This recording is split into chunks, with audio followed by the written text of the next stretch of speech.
Welcome to Behind the Build. I am your host, Jonathan Jacobs, and today I have with me a practice not from Canada, actually based out of New York City. I have a practice that focuses not solely on residential architecture either. They have their hand in civic work, they have it in cultural work, residential, commercial. They've done product design, artistic collaborations, like a whole variety of beautiful designs. And I have with me one of the founders today. So, without further ado, let me say who this is. I have today Kathy Chia, co-founder and co-principal with her husband, Arjun Desai, of Desai Chia Architecture.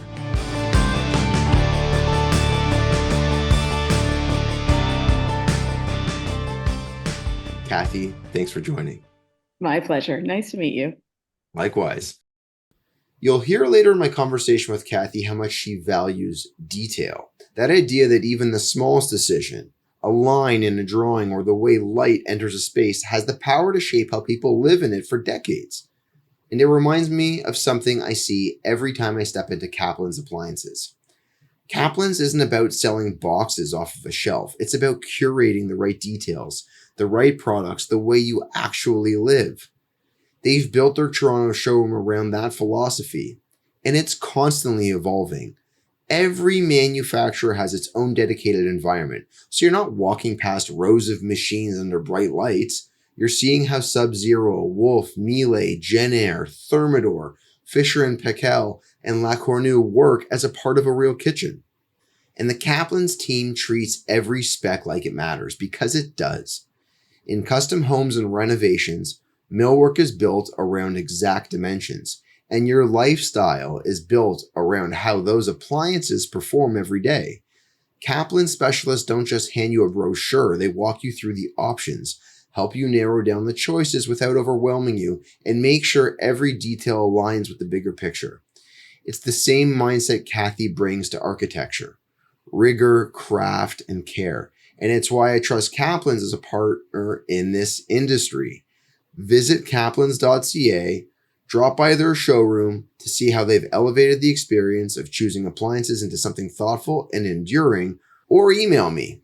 It's Jonathan, Jonathan, at waldenhomes.ca.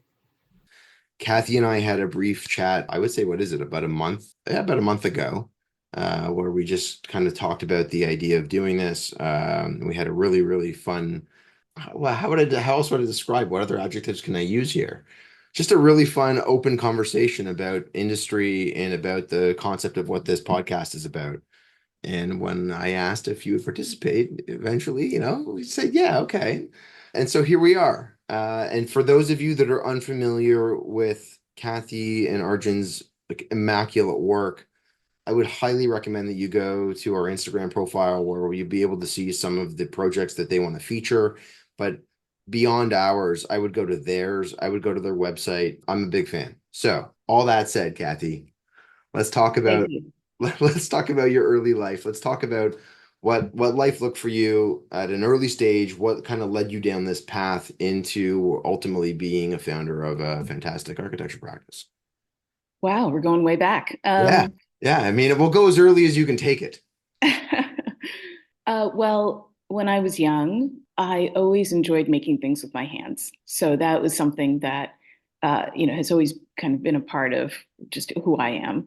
So whether it was drawing, painting, collecting rocks, and doing things with them as a small child, I really enjoyed that. My grandfather he did a lot of painting as a hobby, and he would take me to his workshop where he had both like a little mini area for painting, but he also had a woodworking shop. So I would basically hang out with him and watch him make little projects, and What he'd show me how to make things. was it watercolor or acrylic? What was he painting? Do you He know? was doing Chinese brush painting and Oh, Chinese calligraphy, okay. and then also making small little projects out of wood, wire, metal. And he had this wood shop with all these different tools, and I was fascinated by the tools, and just loved to work on these little projects with him as a child. And then as I started to sort of, go through the various stages of school, I became very interested in math as well. So math for me was a passion. I almost became a math major in college, but at the end of the day, I ended up becoming a fine arts major. So I've always tried to balance this interest in sort of math and cognitive skills with the artistic side and looking at how art can create inspiring experiences for people. And architecture was kind of the fusion of those two areas or those two disciplines. So in college, I went to a liberal arts college, Amherst College in Western Massachusetts, Mhm. got a liberal arts degree. And liberal arts, for those who don't know that concept, is a very broad based education. So it's fundamentally about critical thinking and about interdisciplinary work and pulling from different fields to understand the world around us and how we can improve people's lives. So at Amherst College, I studied art, math, philosophy, theater, Greek civilization, psychology, anthropology, the whole range of what I could get my hands on. Yeah. And at one point, I was curious about architecture. And my mother was actually the one who said, even before going to college when I was in high school, she said, you might want to consider architecture as a future career. And I wasn't really prepared for it at the time. But in college, I definitely started to get curious about architecture.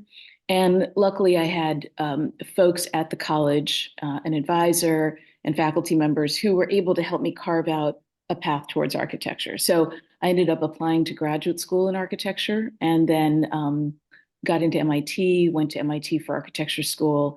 I met my husband there, and we came out of MIT at a pretty tough time. It was the early 90s, so a big recession here in the US. Super challenging to find work. I almost went abroad to Singapore to take a job there. That's how challenging it was to find work in the US. But at the last minute, the Singapore firm said, you know what, we have a place for you, but the project we were going to put you on got put on hold. So if you want to come over to Singapore and just hang out and wait for the project to start, we're happy with that. But that was not my idea of sort of, taking the first job and basically waiting around for it in a foreign country. So I said, I'm going to stay in New York.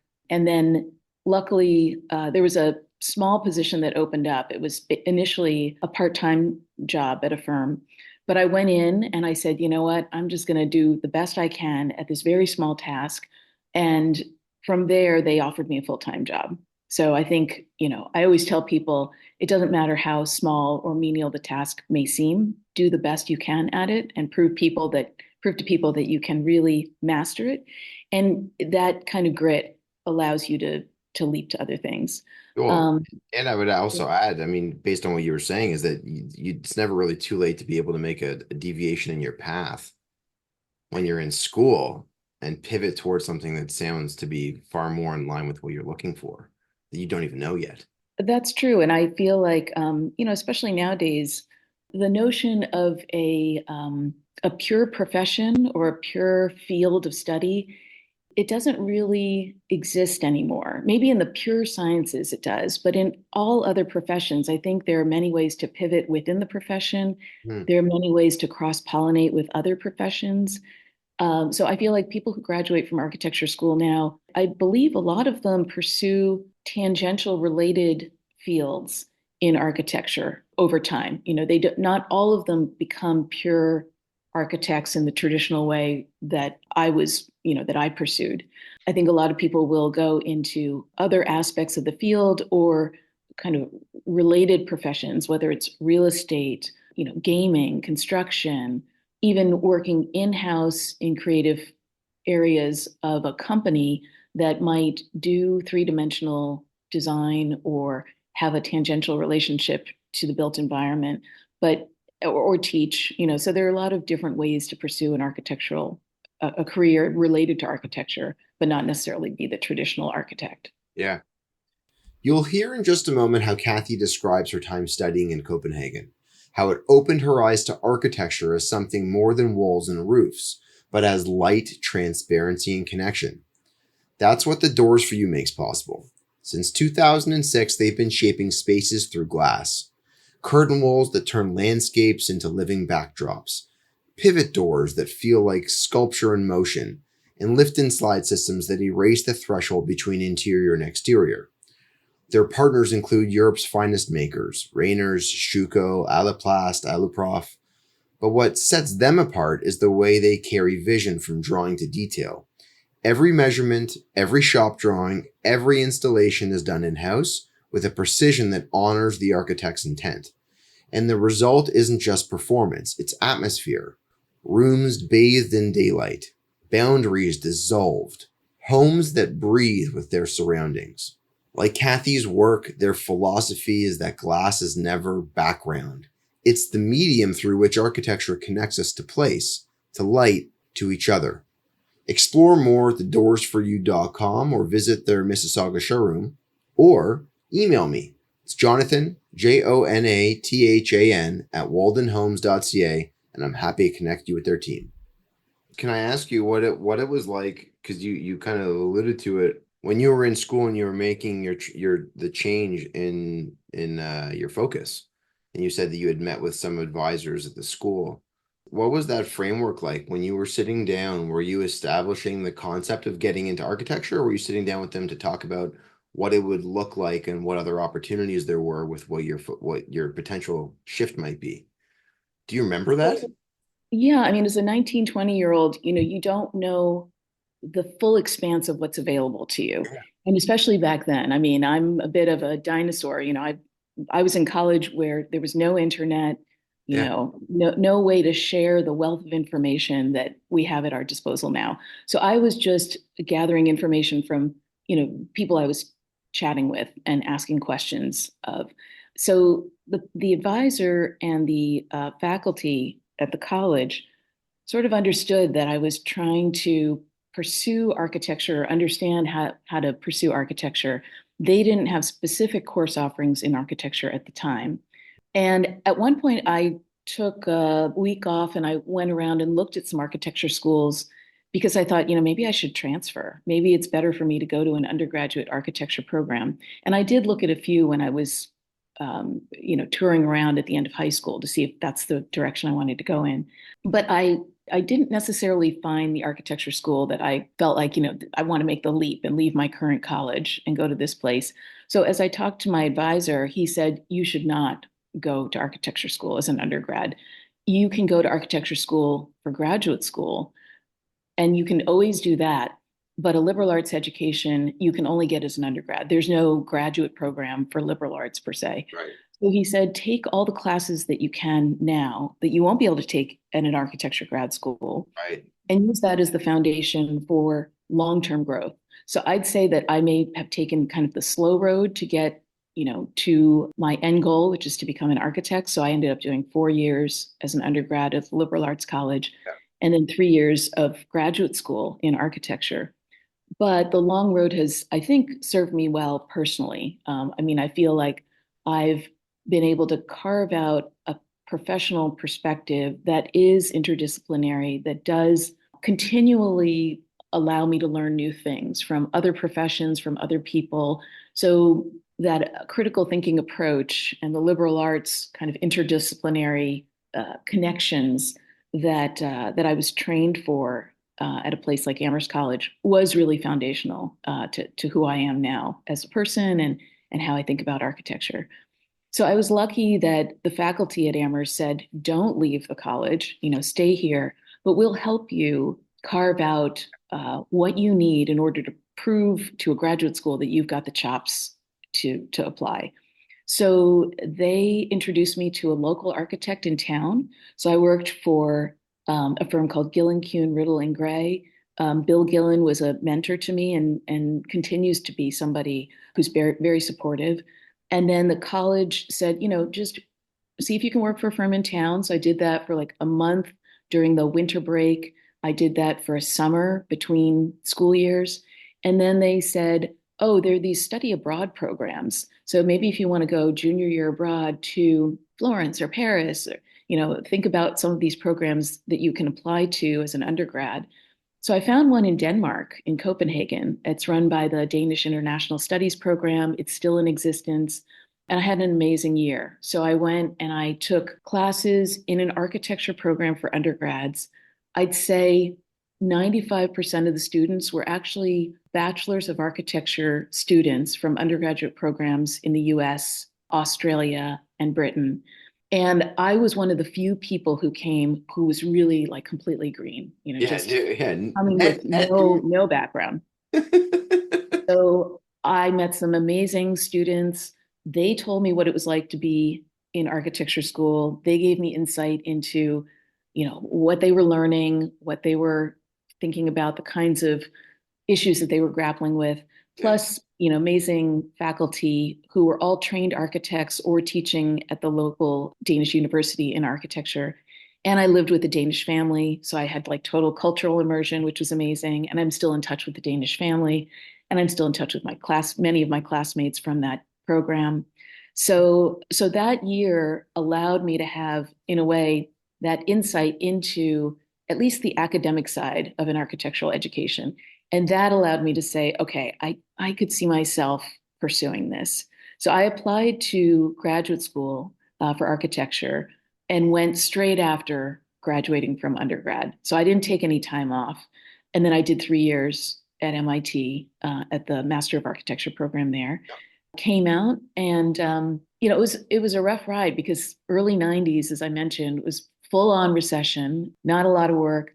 But in those first years, I kind of found opportunities to work for different architects. And eventually, I was very fortunate to be able to find a position with Maya Lin.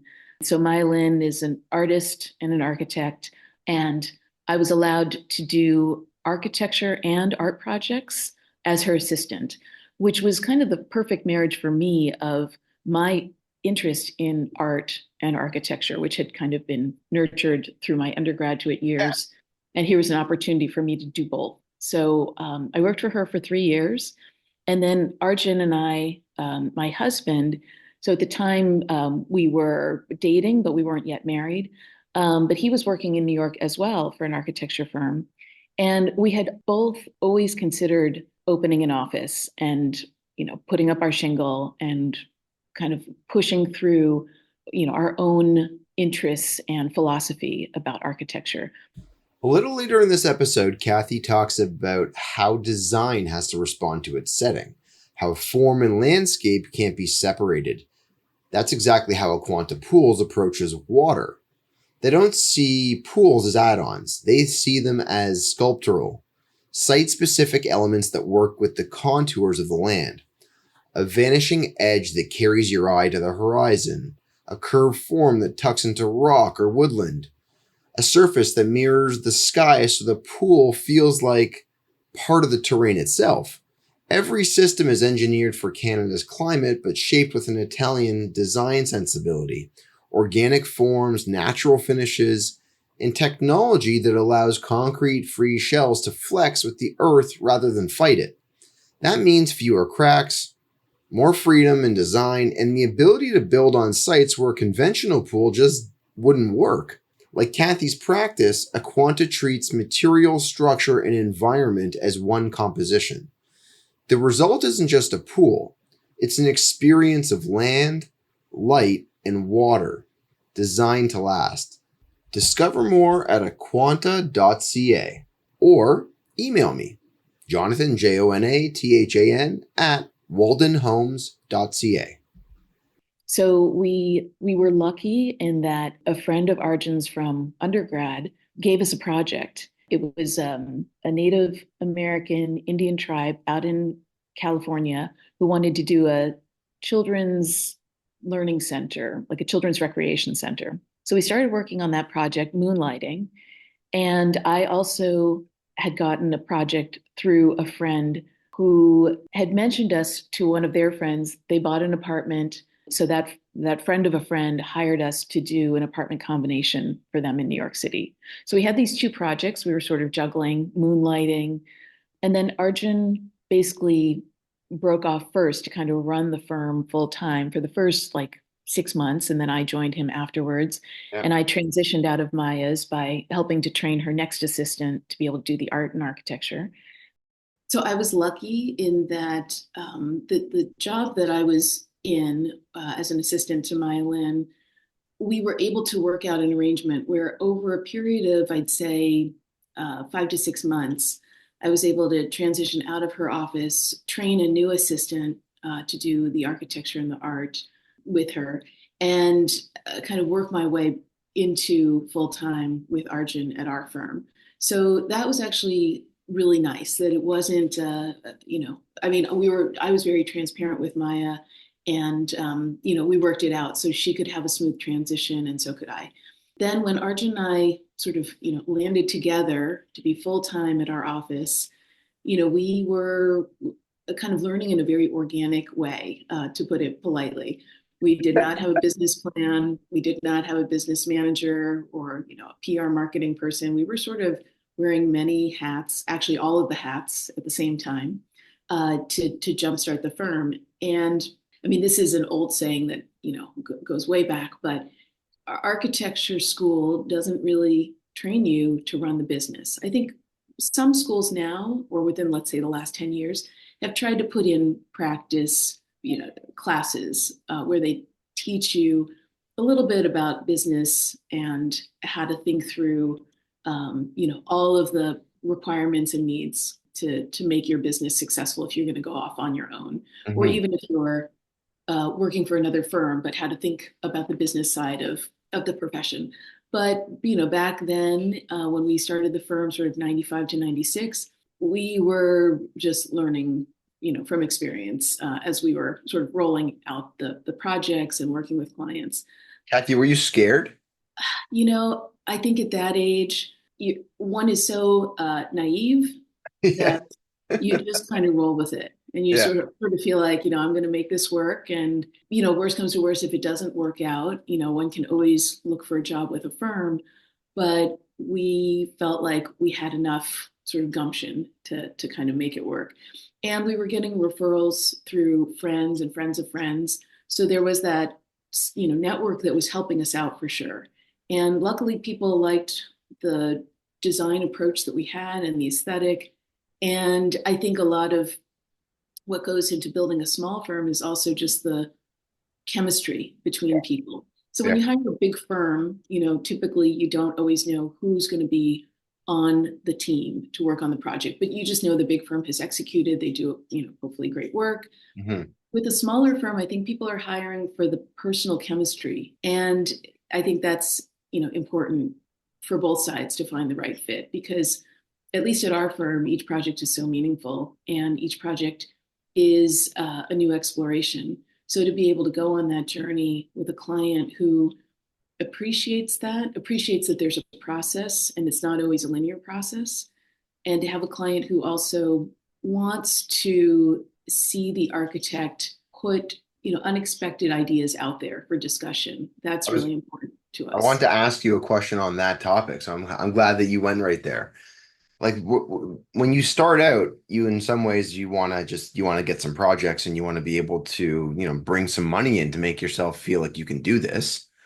But you also might sometimes be slightly concerned about, are clients going to give you the liberties to go out there and really push boundaries on what they think they would be willing to accept for themselves? So were you given those types of liberties from clients early on, or were you met with some trepidation and uncertainty from them? Like, what did that look like? Well, I think, most clients have a certain amount of trepidation about things. I mean, it's oftentimes, they're doing this project, if not for the first time, it's just a tremendous commitment for them, Yeah. financial, it's a chunk of time in their lives, and architecture is very permanent. So once you build something, it's going to be with you for, let's say at least 5 years, if not your lifetime, whether it's a residence or, an institutional project or a commercial project. These projects are meant to be around for a long time Hmm. and meant to serve the folks who are using the project for a long time and grow with them. Yeah. So I find that the clients that sort of can put their trust in us are ones who listen carefully. We don't always agree. We don't always, end up pursuing the scheme that, let's say, as an architect, I would like to pursue, but we're pursuing the project in a collaborative, kind of mission driven way. So the client's needs kind of fold into ideas that we're bringing to the table. And Hmm. I always tell people, we're going to tussle a little bit. You just have to expect that. But Yeah. it's not personal. I'm not like, if I push back on a client, it's not because of them personally. It's because I want to make sure they get the best. And if a client pushes back on me, I have to remember that they want to make sure that long term the project is fulfilling their goals and their dreams. And I have to listen carefully because sometimes when clients push back on us, I realize it's because there's some nuanced aspect that they're trying to communicate, but maybe because they can't draw it, they're discussing it in a way to try and have us understand some theme or some experience that's really important to them. So I have to listen very carefully to kind of parse that out, Hmm. because clients are often made up of many people. So if it's a family, I'm listening to, let's say, one or two parents plus, perhaps the children or perhaps the in-laws. And if it's a company, I'm listening to many stakeholders from different Yeah. departments. Yeah. And they don't always have the same needs and goals. And sometimes the way they use space is quite different. Hmm. And when we do work for institutions, I'm looking at sometimes groups of people that I don't even have access to. Yeah. Like a board of directors. That, or for example, we do a certain amount of work for Columbia University right now. And, there's a huge student population out there. I'm not actually sitting down with the undergraduate class to say, hey, what do you guys all think? I'm receiving information, from people at Columbia who are saying, these are the kinds of experiences the students want. This is the way the faculty works with students. And so I have to think broadly about, what each group needs and listen really carefully when people, give us feedback and vice versa. When we give clients feedback, I'd like them to listen as well. So I find that the chemistry with our clients is fundamentally built on trust. Mhm. That's the number one thing.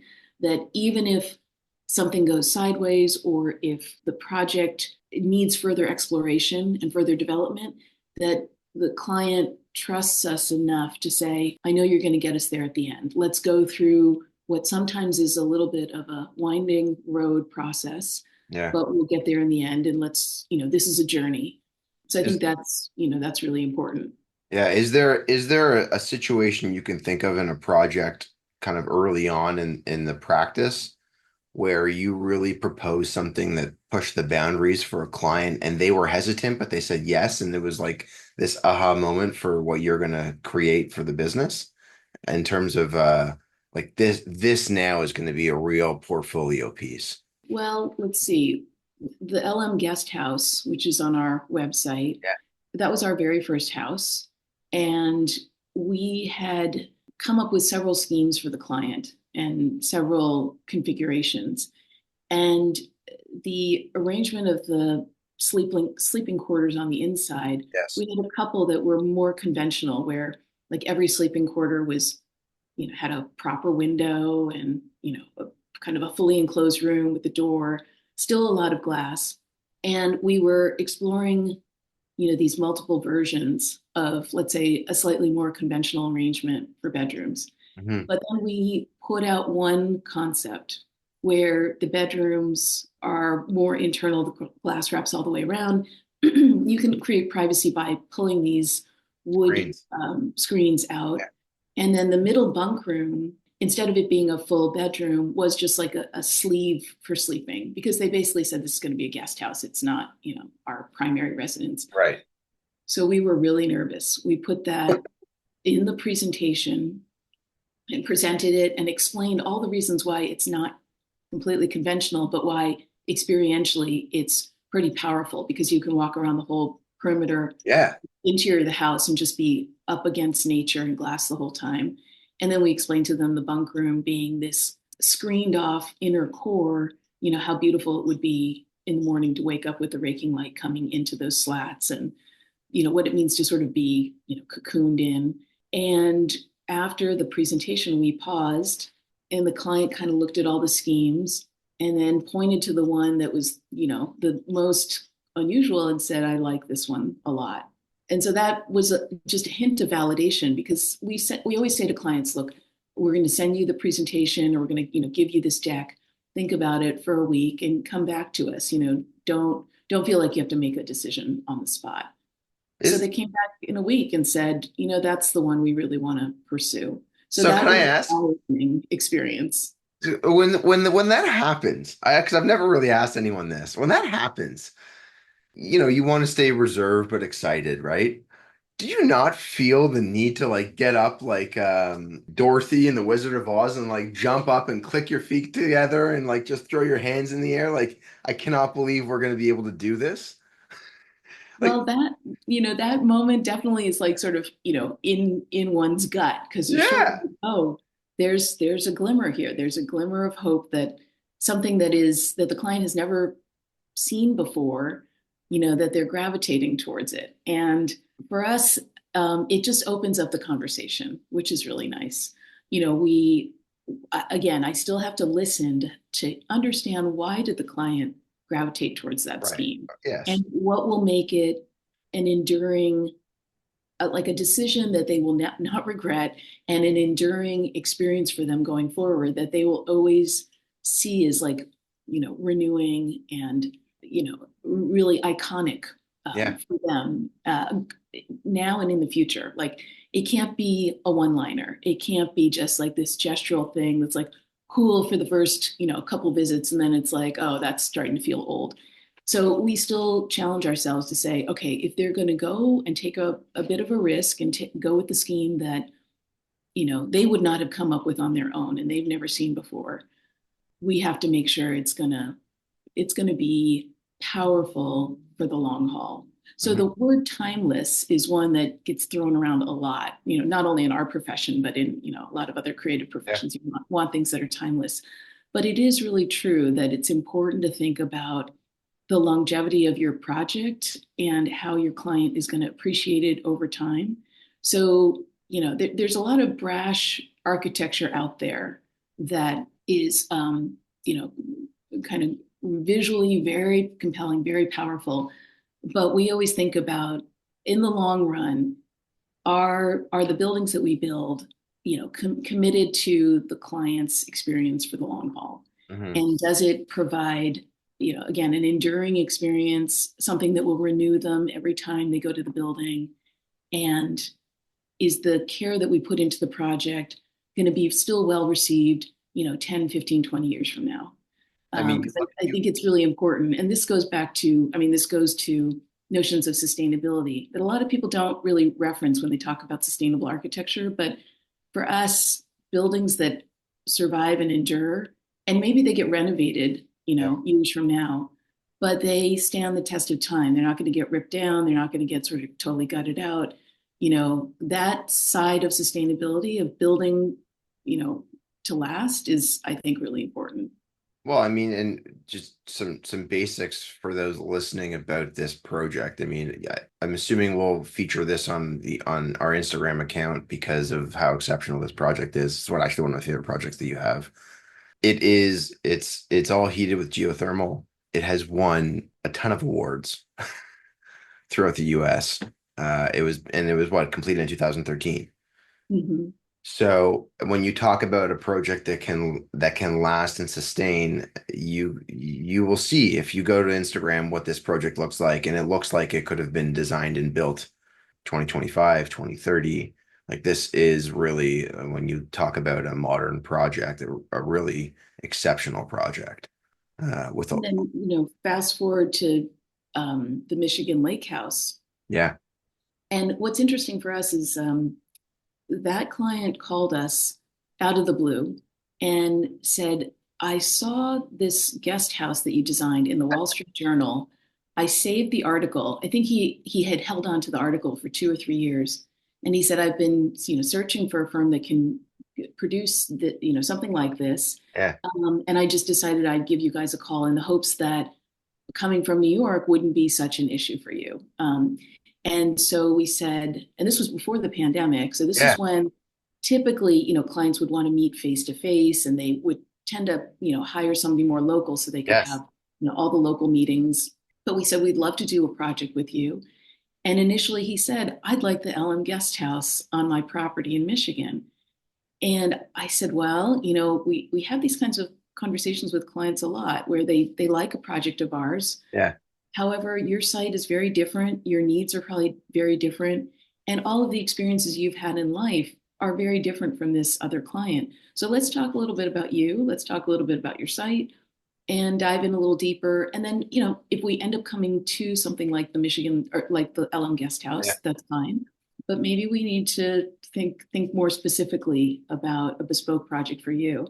And so what initially was a request to do the LM Guest House in Michigan morphed Completely shifted. into the Michigan Lake House, which looks very different, but has a lot of similar Yes. themes and philosophies from the LM Guest House. And that client also, we had a very similar experience. We presented to them, I think, three different schemes for the house. And they ended up, picking one scheme, but the roof was something that we were still struggling with. And we were presenting these schemes, three-dimensional with plans and, sections and that sort of thing, but said, the roof, we're grappling with the roof. It's not coming together yet, but be patient, we'll get there. And again, this client, incredibly trusting and willing to go with the process.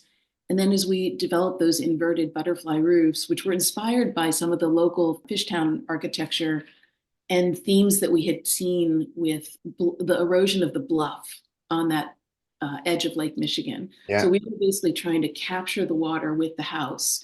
And through environmental stewardship, through the architecture, grab the water and pull it away from the bluff. So the house acts as a giant kind of catch basin. The roof is sort of a series of giant catch basins that grab the water, move them to scuppers. The scuppers transfer the water to cisterns below, and then the water slowly moves away from the bluff. Are Because they French drains below, or are there cisterns? Sorry, you said there are cisterns below. yeah. And we, because we noticed that a lot of houses that had not done that, there was a tremendous amount of erosion on Mhm. these 100 to 200-foot high cliffs that basically drop off towards Lake Michigan.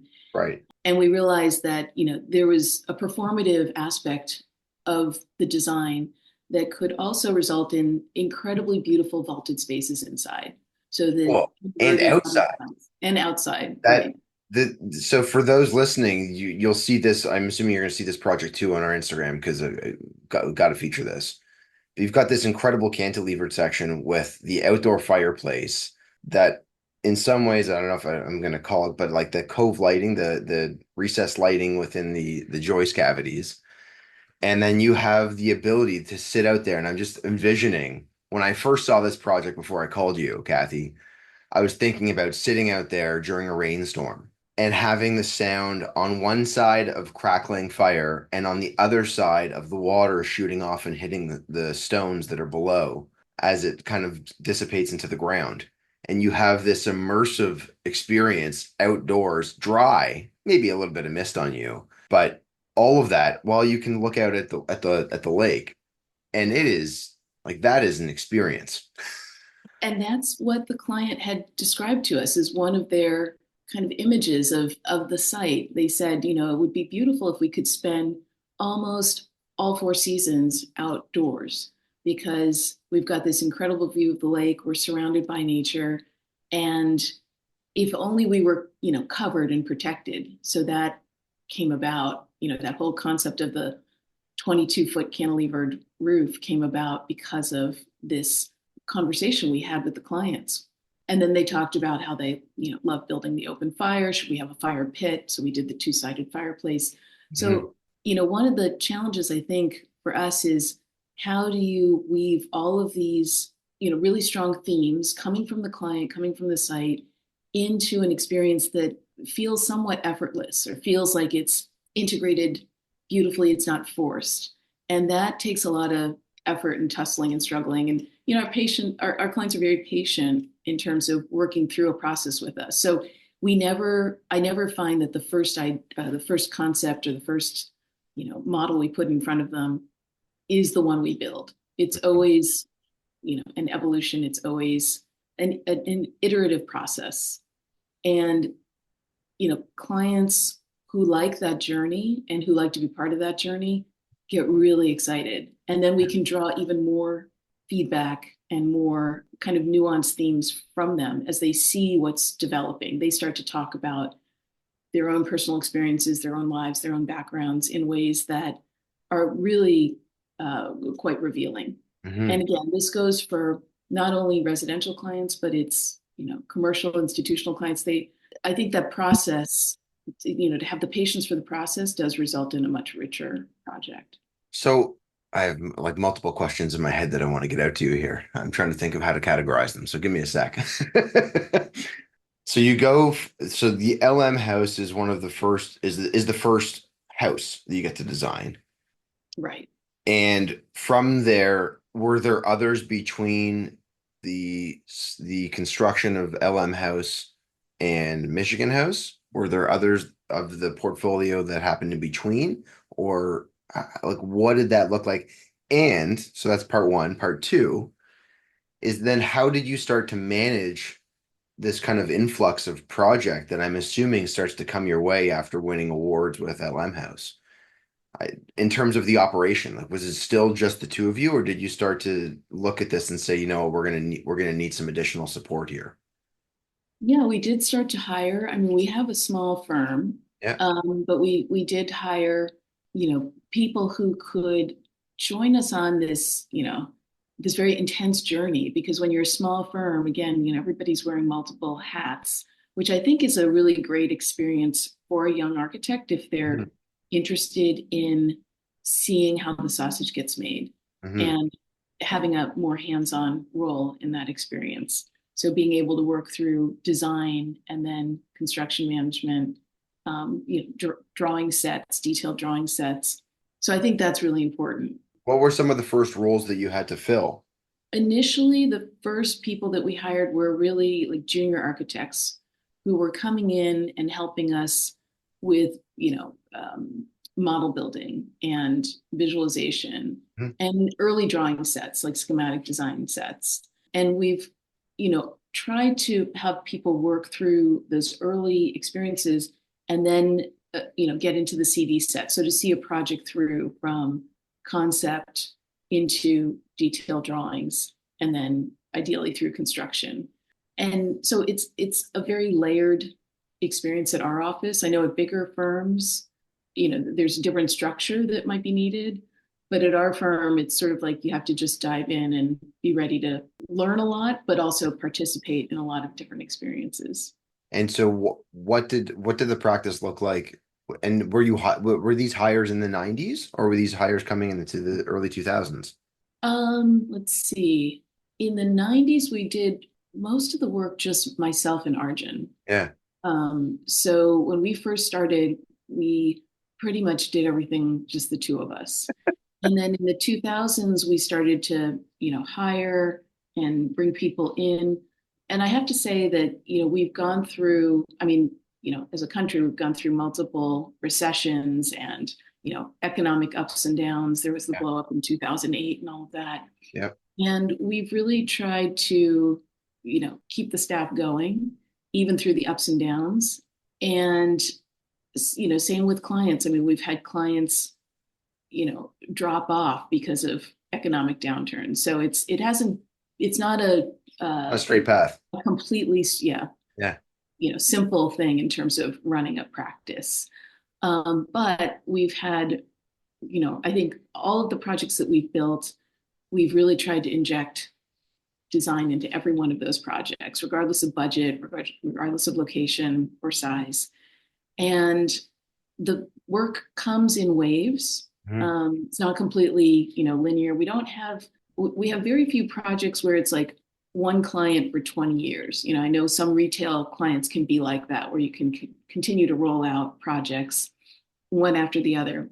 So our projects come in waves, but we have been lucky that a certain number of projects are repeat clients. So they might have one project, there might be a pause for 4 or 5 years, then they'll come back to us for another one. Right. And then they refer us to people. And then we do get a certain number of clients through totally cold calls. They'll see our work, somewhere in an Yeah. article or winning an award. So one can never judge where the next project is going to come from. We've Right. had some clients call us for a very small project and it turns into a huge project. And every now and then, we have a client who gives us a huge project and then they decide, oh, I'm going to put it on hold. I'm going to kind of rethink. Yeah. So I'd say the business side of architecture is really, unpredictable, but it's important, I think, to have sort of a resilient personality and just say, it's going to be okay. We just have to keep looking forward. Definitely learn from past experiences, but not kind of get so bogged down in the moment. Because for every downturn that our firm has been through, big sort of like global economic downturn, Yeah. we've pulled out of it. It's been hard, but you pull out of it and you realize like people will come to you if you put out really great work. Things are gonna resonate with a certain group of people, and they will seek out that quality of work. And so what have you found in terms of the number of projects? Has there been a point where you felt like you actually had too many projects, Um, kind of busting at the seams, and then you realize, you know what, we actually need to tone it down a little bit to be able to control this? Or have you always kind of been able to find that balance that it works between those that you're onboarding, those in construction, those nearing completion? I think we've always managed to balance. There have been times when a lot of work has either come in or projects that were like, paused for whatever reason came back at the same time as other things. So all of a sudden, like there was this massive crunch.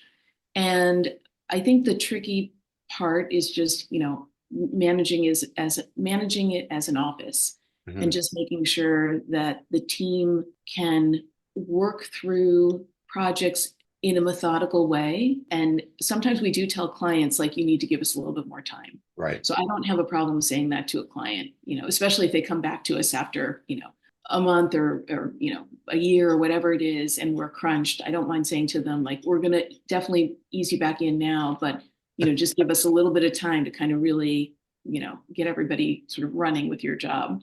I think that's just a matter of communication. I mean, I Right. think if you communicate clearly with your clients and if they appreciate what you do, and again, it's about I trust. was just going to say, trust is the other major factor there. Yeah. If they trust you to get the project done at the other end, Yeah. then, or, completed, that, they'll work with you on that. And then the in-house team, it's important that they understand that, we're all driving towards the same goal, which is great project, happy clients, and learning. I always tell people like every experience is a learning experience. So I think we're very fair in terms of how we run the office. We don't do late nights. We don't force people to work on the weekends. Every now and then we might have a long deadline, but I'll tell people in advance and I'll say you can do comp time or whatever. So, but I do tell our team that we want them to push hard. Like pushing for excellence it's not easy, it's not straightforward. It takes time, it takes a lot of focus and effort. So we just have to commit to that. And I always tell them, look, if we need more time to do that, tell me. I'm not asking In you to, advance. yeah, Don't tell me the day before the deadline. right. But I don't want people to feel like they've got to have, just endless nights and weekends to meet a deadline. Right. That's not a good way to think creatively. So I always tell people, like, if you need more time, just let me know. We'll figure it out. Or we'll change the requirements for the deadline so we can still produce, a good quality package, but a more limited scope, and the Right. client can respond to that. Right. So what does it look like? What have you found is your sweet spot in terms of like a project number? Is it, would you like, is your ideal to have, if you could, like 10 to 15 projects? Is that, or more or less? Like, what does that look like?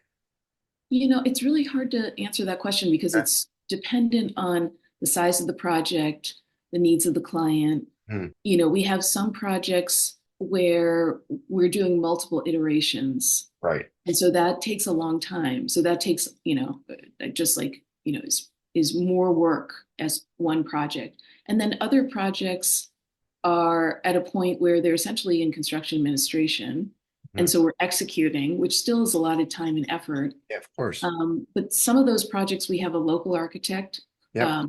Whenever we have to get on an airplane, we usually try and have a local architect be under our umbrella as our kind of, partner on the site, our boots on the ground. Yeah. So in those scenarios, maybe CA is not quite as intense on our part, but we're really leaning on the AOR to do that. So we try to balance out the workload across all these different scenarios, projects that are super intense in SD, where there's like multiple iterations, a lot of, work going into it, versus, a project that might be in CA, where our presence on the job site, is a more limited amount of time. So Right. we can kind of parse that out in a different way. But Arjun and I are involved in every project, which can be pretty exhausting because we really care about every project. Of course. But I think it's important. And I think that's why clients do come to us, because they know they're going to get at least one principal, if not two, like personally committed to the project. Yeah. Okay. And in terms of projects that are and you just kind of touched on it, projects that are not local. Michigan has being obviously one of them, but work in Mexico. Mhm. Like how does that come to you, and what does that look like when you're going through that process of working on, if there is a courting process, like what does it look like? And when someone says, well, how are you going to manage this? Well, I think the management side of it during construction really comes through our local architect of record Yeah. partner. Yeah. So for Mexico, we're doing a project in Costa Rica. We have a project on the island of Barbuda. So they're projects that are sort of all over the place. Mhm. And the local architect is definitely somebody who is an important collaborator with us. When we worked on the Michigan Lake House, we had Ray Kendra of Environment Architects, and Ray has a firm of his own. He's a talented architect in his own right, but he was willing to partner with us, and he really was, a great collaborator during CA, and even before that. Like, we like to work with our collaborating architects in a way that they provide us with peer reviews. Right. We talk about local conditions, aspects of, local contractors, and really try and have them provide the local knowledge to help smooth out the whole construction process. But they provide that pretty early on. Right. And then right now we're working on another project in Michigan, a little south of the Michigan Lake House. And Sears Architects is our local architect of record. And Rob Sears and his team have been great to, work with us through a lot of different kinds of issues, and help us pave the way. So we try to think about our AOR collaborators as just like embedded in our team. So we work as one. So the client's not hiring two firms, and I actually set up our agreements with the clients that way, that they're hiring our firm. The AOR is listed and acknowledged, Mhm. um, but we work as a conjoined team. I think that's really important. Yeah. So when you look at the evolution of your practice, and you think back to the time in which you were, leaving the other practice and starting this with Arjun, can you or do you ever have those moments where you are able to actually stop and sit back and say, like, look at what we have been able to do and accomplish over the last 30 years of the practice? Like it's from designing the first renovation to award-winning homes. I just feel like sometimes it's easy to get caught up in the going of the practice, and not you can't take the lens and sit back and look at it all. Do you get those moments? We do. And I think it's very much trying to be disciplined about those moments. I think Arjun's much more disciplined about that. And he does kind of say, hey, we need to look at what we've done, but look at where we want to go as well. So, there are moments when, for example, we were doing a lot of residential work, Hmm. and we were sort of reflecting on that. And we were saying, oh, it would be really nice to do more work for institutions and commercial clients and Right. expand the kind of work that we do, and push ourselves, to try a different typology. And we reached out to a couple of real estate brokers that we know, and they were kind enough to recommend us, and we started to get commercial work.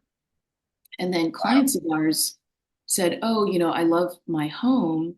If you can do for my office what you did for my home, and create these welcoming environments and use materials to make people, sort of feel like the office is a destination they want to go to, and make our Mhm. clients feel excited about coming to our office, that would be great. And we said, yeah, we could certainly do that.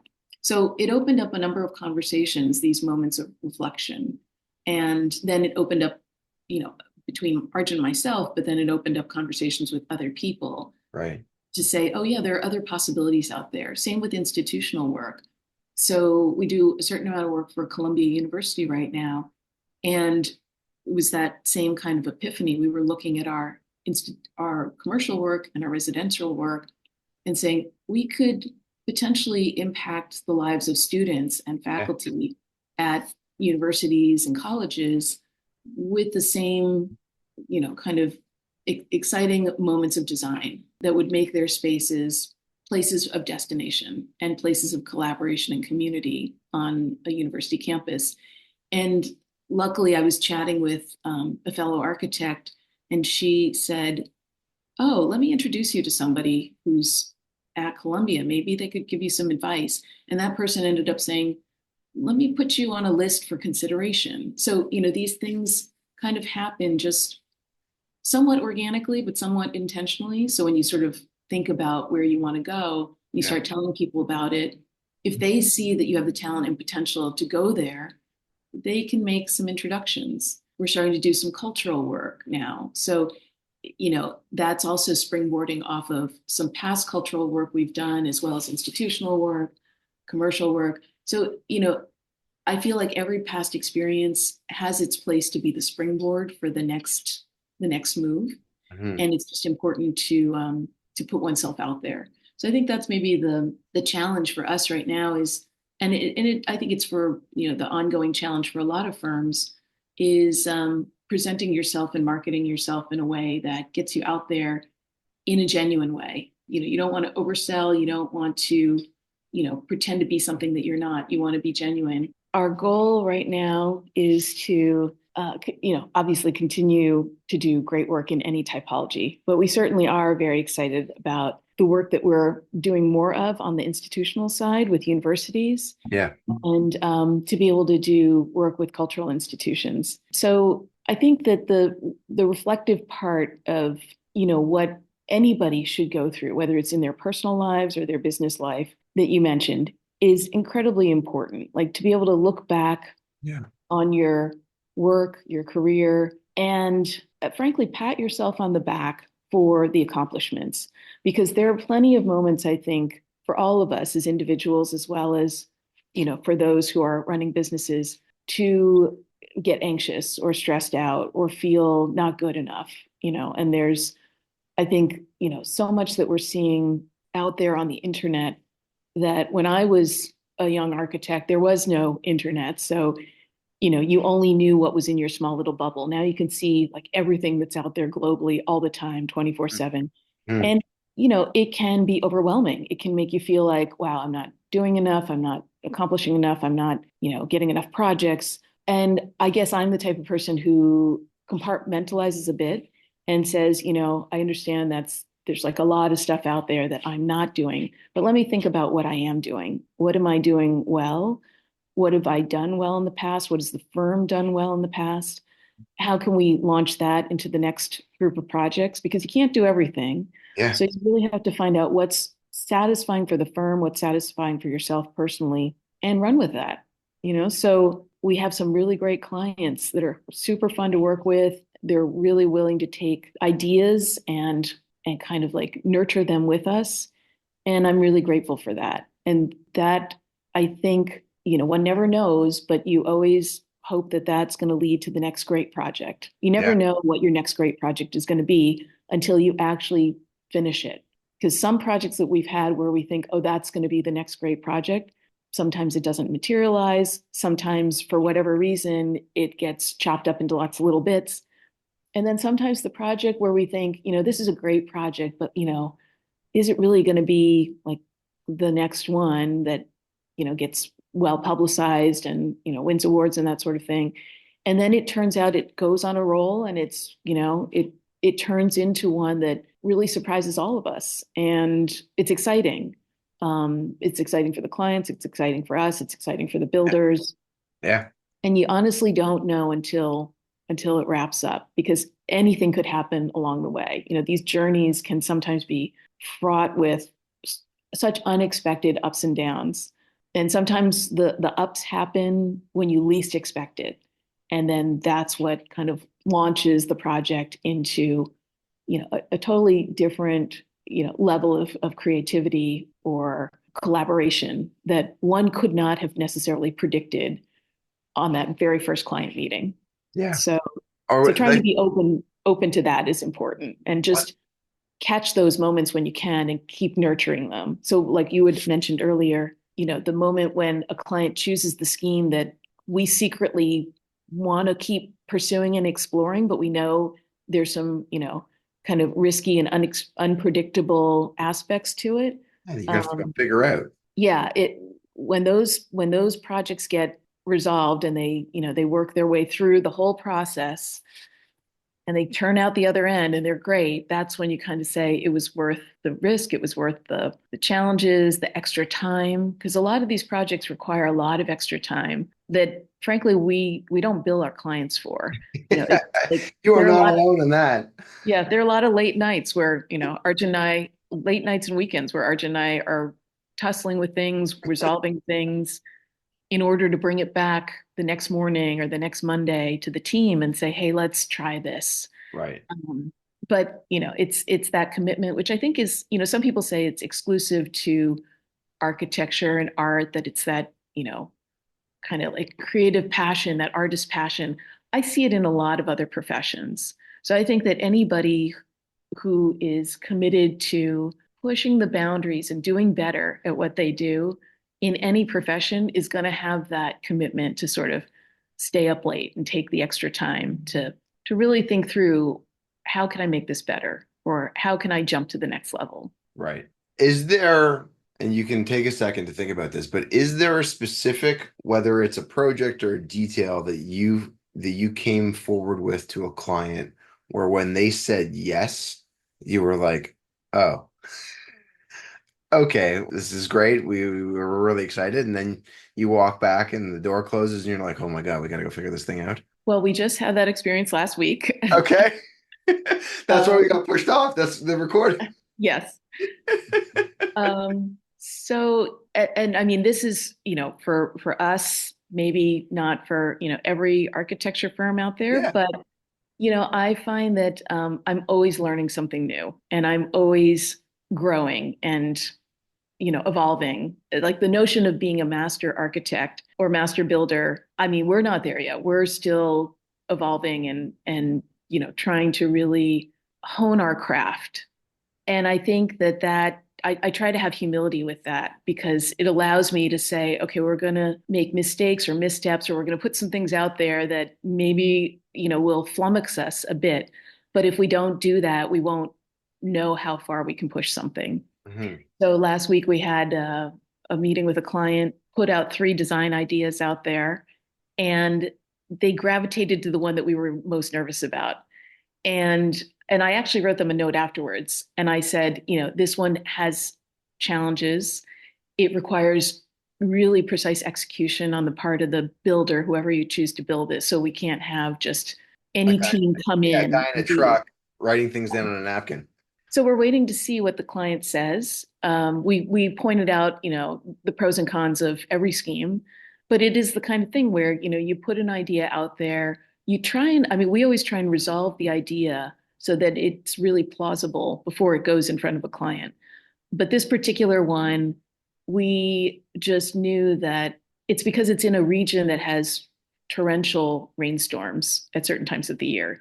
Okay. And we have worked mostly in climates where, yes, there are rainstorms. Sometimes there are even, a hurricane that blows through, but it's not like a whole season where you've got like a month and a half to 2 months of like almost nonstop rain every day.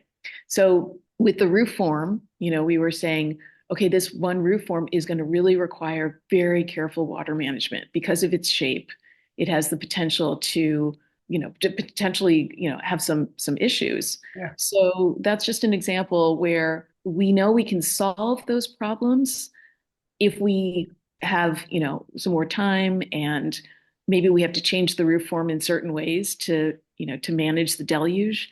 But it was one that I had to point out to the client, like this one is going to need more time. This one's going to need more effort. Because we try to be honest with clients, Yeah. so to manage their expectations, but also let them know like we put this in front of you because visually it has some compelling moments, but we want to be very responsible about the build side Right. and the longevity side of a project. Yeah. Oh, and bringing in the right consultants, right? Help bring this whole thing together. Right, right. That's part of one of the value adds in hiring the right practice is knowing the right consultants that understand the ambition of what the design is.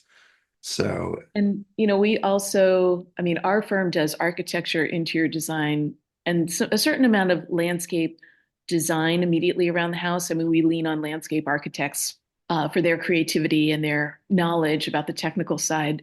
But when you marry those three aspects into a package for a client, there's also, I guess, more risk involved because each one of those areas is a specialty in and of itself. mhm. So we but trying to merge all three. And I think we've provided our clients with a lot of kind of cohesive thought across a project in all those three disciplines. But, each one requires like a very focused dedication and commitment to executing it well. So that's another place where, I always tell clients like we are happy to do all three, but give us time to sort of make sure each one is successful, each, sort of bucket is successful in and of itself, but that all three are kind of married together across the project. Well, and you can see that through a lot of the design that you have. I would say to me, one of the most compelling is your house in Mexico and like the connectivity that that home has to the landscape with the courtyard in the center. Well, that one, again, I'm not sure if this is one you want to keep talking about or if you want to edit it out, but that one didn't get built. So I don't know if it's Okay. important for you to have built No, projects or not. no, it doesn't matter that to me it doesn't matter. The concept of that design plays into what you're talking about. So hold on, let me go back. So I want to keep it. To me, I think if you're okay with it, I think that this design is incredibly compelling. Yeah, I'm fine if you want to keep it. And, the client, they put it on hold, but it's not like they've said we don't want to build it. They just, when they said when we're ready, we'll reach back out to you. Yeah. We love the design. And they actually know it's won awards as unbuilt and they're thrilled about that. So, we still have a very good relationship with that client. It's to me a beautiful representation of exactly what you're talking about and what you're looking to accomplish from an architecture, interiors, and landscape perspective. It literally blends all of them together where there's that seamless connection between indoors and outdoors and your lived in experience. Yeah, I think it's beautiful. And I'm really hopeful that they're going to come back to you soon to get this built because you definitely want to fly down there for the day before they move in, right? When that it Love will to. happen. You'll fly down there, you'll celebrate it, and then they'll take ownership, and that'll be it. But the ambition of it is beautiful as well. So look, I am greatly appreciative of you taking time to go over all of this. There are maybe only about two or three questions left I'd like to ask you, cognizant of our time together and the dedication you have to your clients and serving them and going off and completing some of the work you've got to get onto today. So. I wanted to ask you from your own personal standpoint, what does it look like when you want to unwind and decompress? What are some of the hobbies that you take on or that you've had over the years that allow you to, in some ways, turn off work? Let's see. I mean, there's some very basic things. So, I'd love to go for walks. Yeah. Walking around New York City is an inspiration, a way to, just kind of decompress. Yeah. When I can, I love to play tennis. It's a fun sport for me. I played it as a kid and, trying to pick it back up now. I think, Coached it. I coached tennis for a very. oh, I'm impressed. Wow. I got my certification at Flushing with the USPTA. Oh, that's impressive. Well, I won't ask you to ever have to play tennis with me because I'm I really super amateur, but I do have fun with it. It's fun. That's all it's supposed to be. Is at this stage of life, you just get out there and play. It's the activity of doing it. Sorry, I interrupt you. Go ahead. Go ahead. No, no, no, it's okay. I mean, I do love to travel. Yeah. So whenever we get a chance, we'll travel and explore a new place.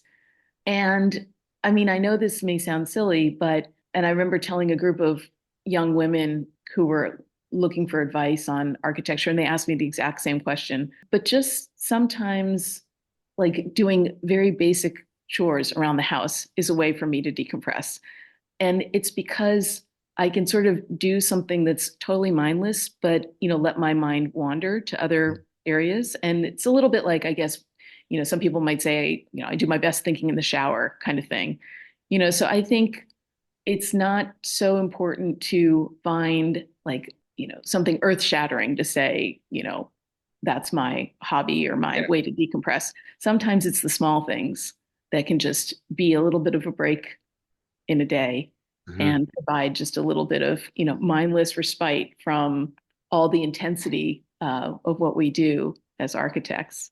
I also have two children. So my daughter's in college. She's a sophomore. My son is 25 and he's in Boston working and living and on his own. How does that feel? It feels great. I'm glad they're both super happy and enjoying what they do. And so Arjun and I we're married. So I can't remember if I mentioned that at the very beginning, but we have raised a family together as well as nurtured this firm Yeah. together. And having two children who I think have been incredibly patient with us and I think they appreciate the fact that we have a firm and that we're both, working parents. I think they see in us hopefully a sense of commitment to something that, is important to us intellectually and we're passionate about. Hmm. Hopefully helps them think about how they want to drive their lives and move forward with things that they really care about and things that they're very passionate about. Well, and Raising two kids is part of the having activities outside of work, doing things with the kids, talking to the kids, having downtime with the kids, and that balancing of work and parenthood, I think, has been just part of my life for the past 25 years and continues to be. I feel like the kids, they're both doing well, they're both very independent, but once you're a parent, you're always a parent. oh, And so, totally. Yeah. that's an important part of who I am. Yeah. Were you ever into, I'm gonna assume the answer is yes, so in some ways it's a loaded question, but do you remember taking your kids to programs and you in the early 2000s, you're taking the kids to programs, you've got your laptop with you, they want you to pay attention to them, but you're also working on that deadline. And so in some ways you're doing something on the computer, but you're also trying to look up and make sure they're getting the time. Well, I didn't do that. Okay. However, I didn't make it to every single, school activity. Yep. I wasn't the parent who was always volunteering for the field trips. And I wasn't the parent who was always at drop off or pickup every single day. I was working. Yeah. So I think everybody balances work and parenthood in different ways. Tried to do the best I could, tried to be there for the kids for all the important stuff. And I know that they definitely saw me working on vacations, for example. We'd go on vacation, but I would still have to stay connected to the office here and there. So every now and then I'd have to, break off for that. Same Yep. with Arjun. Arjun would have to break off for certain things for work, whether we're on vacation or, he wouldn't necessarily always be able to make every single school function or sports activity or that sort of thing. But that's just part of life. And growing up, I also look at my own parents. My mom worked, but then stopped working when I was pretty young. My dad worked, for many, many years. And, you realize that, there's just a balancing act. It's never perfect, but it's pretty good. You Yeah. kind of see how parents care for, they have tremendous care for the family. My parents certainly did. And they just made it work. And I feel like, there's a certain sense of independence that I have because my parents expected me to, make something of myself and do good in the world. And I always tell my kids that, that I'm not going to be able to lead your life for you or be there to catch you every time you fall. You're going to have to be somewhat independent, self-sufficient, resilient, pick yourself up when things, are crappy. But your father and I will always be there for you. You'll always be able to lean on us. Mhm. but there will be challenges in life, and that's just the nature of it. And I mean, they've seen how the sausage gets made. Neither of them, by the way, are going into architecture. I was waiting. So I was waiting to ask that question. Yeah. They've seen how the sausage gets made. So they appreciate that, when people say to them, "Oh, your parents are architects. Wow, that's so cool. They must be so creative. It must be so fun." They know that there's a reality behind it and Hmm. it's hard work. But again, I always tell my kids, every profession is hard work. Yeah. You can go into any profession and the headliner might be, glamorous, or you make a lot of money, or, you get to travel, or whatever it is. The backstory is that it's hard work, Yes. and you earn it if you work hard and if you really absorb the knowledge and you help people. I always tell my kids, whatever job you decide to take, try to be helpful. Try and ask people, what more can I do? And say, what can I learn on my own that I can then give back to the client or to the firm to help them elevate what they do?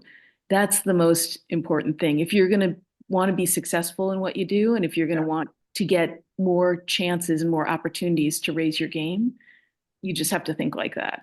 So my son once said Good to me, advice. yeah, my son once called me up for advice about a challenge he was facing at his office. And I gave him the advice, and he said, "Mom, I actually didn't want your advice as a business professional. I just wanted your sympathy as a mom." And I was like, "Oh, okay, sorry. Let me put on my mom hat and you can cry on my shoulder and I'll, put my arm around you and all of that." But I said, I thought you needed the practical advice. And he was like, "Well, I need that too. But I just, sometimes all your practical advice is just like, it's too practical." I was like, "That's okay. I get it." So anyway, I think that, as we go through life as individuals, the bigger picture is that we balance out our passions. We push hard for what we're passionate about in our professional career, Hmm. but that we give ourselves credit for things that we have done Yeah. and things that we've done outside of our profession as well. Like, I'm very proud of my two kids and how great they are. And that, they seem to be on a good trajectory. Anything could happen, but, they seem to be on a good trajectory. And that, raising the kids has nothing to do with me as an architect, but I do think it informs Oh, how yes, it does. yeah, I do think it informs how I think about relationships with our clients, how I Yeah. can help our clients build stronger relationships, either within their families, their companies, their institutions, and and also learning from the small things. Yeah. How Always how your kids learning interact lessons with from the small space things. and smallisms. When you walk into your house where you're storing your cutlery or where you're putting, your linens, and these small things inform how you're gonna look at someone else in some way because it's your experience. That is paramount, I think. And also the balance of being able to understand the importance of home for a family when you're working in residential. If you have the family, you have a different overall understanding of what it is to have seen the evolution of a family now at this stage than you did when you first started. Completely. Yeah, and I love hearing stories about people's families because every family is different. Yeah. And every client is different. So when I hear stories about family experiences, what people like to do, and some of the challenges within, family dynamics and family relationships, and then I think about, well, how can we create spaces to bridge that, to bring, comfortable places where people feel welcome. Yeah. Um, and same with, when we do commercial work or institutional work, it's like, how do you build these places where essentially the community feels like a family with all of its quirks and dynamics and Hmm. spats and, love for each other? How do you kind of Yeah. create that kind of environment? Yeah. That gives people the space to be who they are, but yet be part of a collective. Yeah. Kathy, thank you so much for participating in this. It's been an absolute pleasure. I admire your work and I admire your ability to be able to go and open up and talk about some of those things you've just shared about family and the value of being a mom and also an entrepreneur. Thank you. You're welcome. It's been a pleasure. Thank you so much for inviting me, and look forward to reconnecting with you, hopefully in person at some point in the near future. Definitely. I'll be coming to New York at some point. Okay, sounds great. Thanks so much. Thanks.